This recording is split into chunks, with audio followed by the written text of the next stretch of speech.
There are times in the past on the podcast where we've discussed specific issues and I have set you guys loose by recommending broadly that you just go on to the internet, use the Google machine, see what else is out there because pretty much whatever sales, whatever advice you can find about how to improve your sales game and the quality of conversations that you have with your customers and prospective clients.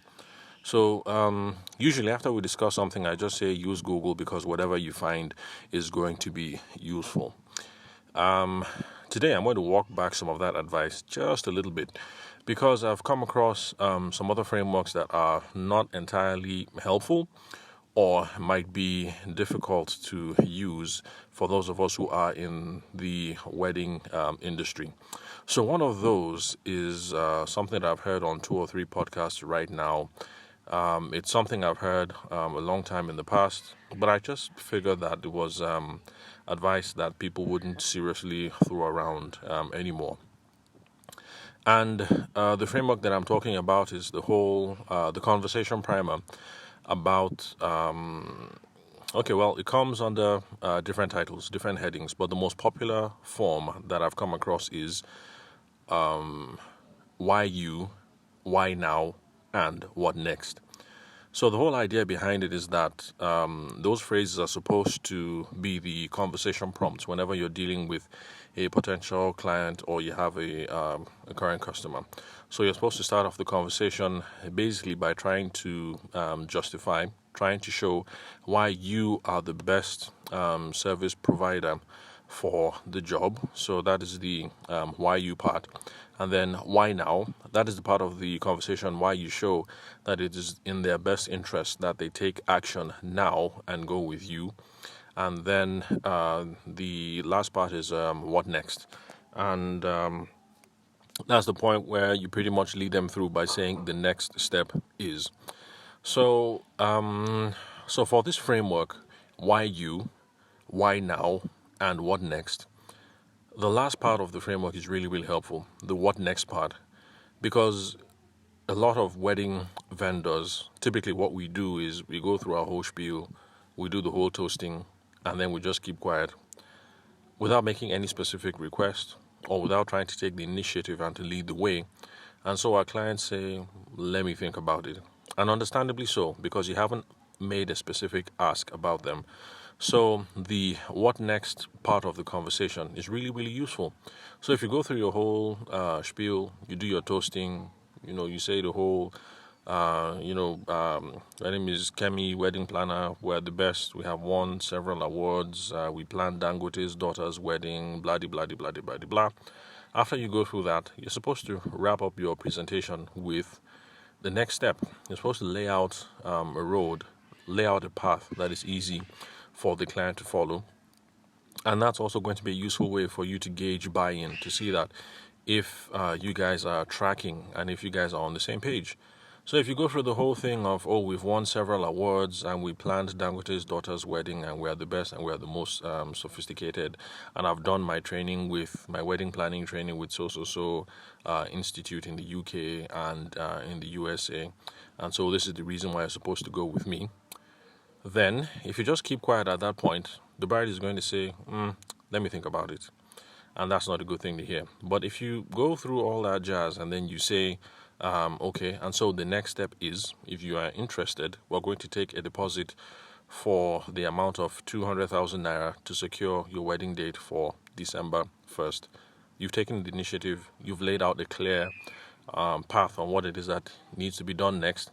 And so you've put forward a proposition that they have to say yes to or they have to say no to. And either way, you're going to be able to gauge if you guys are tracking along in the conversation, whether they're interested in working with you or not.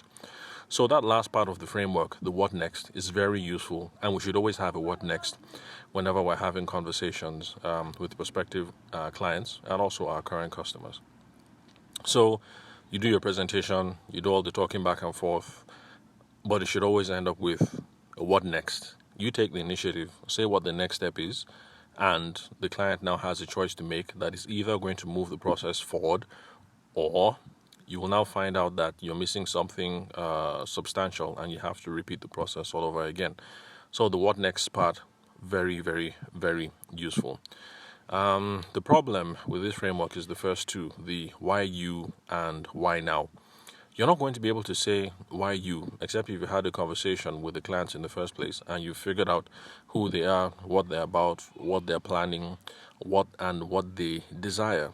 So if you just show up and, this is a specific example I've given in the past. If you just show up with your whole word track of, I planned Dangote's daughter's wedding, and I've schooled in the United Kingdom, and I've schooled in America, and I did my degree in wedding planning in Ireland. If you throw all of that up on the customer, but quite frankly, they're the kind of people who aren't bothered by all that fofferity, then you're actually shooting yourself in the foot. You're better off just showing up there and trying to suss out the bride and the groom and her family to try and figure out what it is that is important to them, and then you're going to know which levers to push. So if they have a lot of money, but they think of themselves as the salt of the earth and they're down to earth, then that's going to be your approach. Instead of coming in with the whole, I planned Dangote's daughter's wedding and my degrees are from Ireland, America, and the UK. So suss them out first, feel them out, before you go into the whole why you thing. So it's not going to be useful to lead with the why you and why now if you haven't gotten to know them.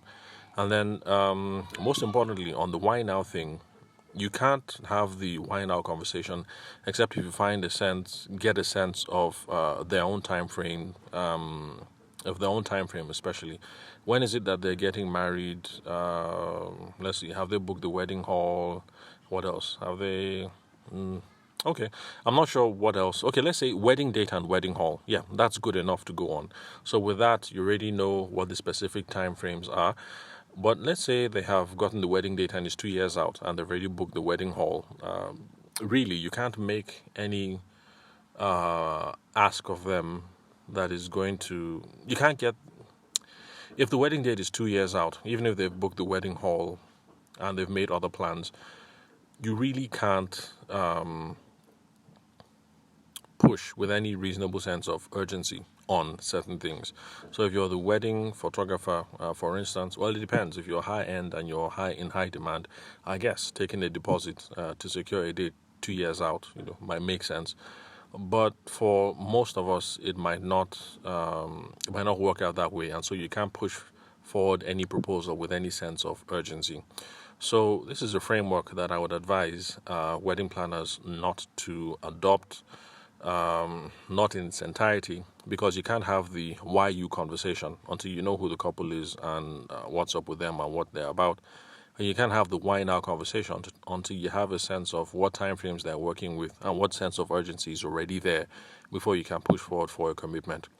But the what next part of the framework, that is very useful.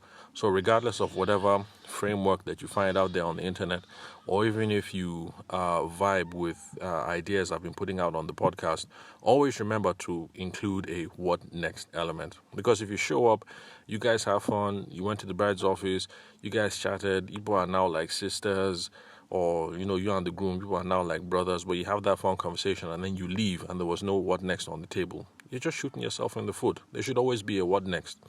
So you get there, you're a wedding photographer, you guys vibed and you guys are cool and everything, and you have been gisting UEFA and Netflix and everything, and you guys are like siblings from another mother. You round up the meeting by saying, okay, cool, it was nice hanging out with you guys, nice getting to know you. So for us to move forward, the next step is we need a deposit of 100k, 200k, 500k, whatever your deposit is, to move things forward, so I can secure the date for your pre-wedding shoot, or as I can secure the date for your wedding. It doesn't even have to be the deposit. The what next could be the pre-wedding shoot, for instance. So you guys have that wonderful conversation and you people are 5 and 6 and you guys are all loving up each other, and you round up the conversation by saying, okay, so typically when I'm dealing with couples at this stage, the next step is we fix a date for the pre-wedding shoot. What date do you have in mind? That's a good what next. because it gets them to make a decision on something, and it moves the ball forward. No matter how small, it moves things forward, and you're making progress no matter how little.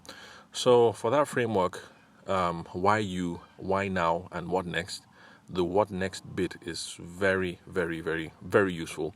So no matter what framework you use, wedding planners, wedding photographers, video guys, cake artists, let's always have a what next, so that we're moving the sales forward one step at a time. So thank you very much, guys, for listening to the Sales for the Nigerian Wedding Industry podcast. I'm your host, Abuja-based event and wedding photographer, Taweshima Ayede. Thank you very much for your time and attention. I will catch you on the next recording tomorrow, where we will keep on with this wonderful adventure, where we explore how to improve ourselves and our businesses one conversation at a time.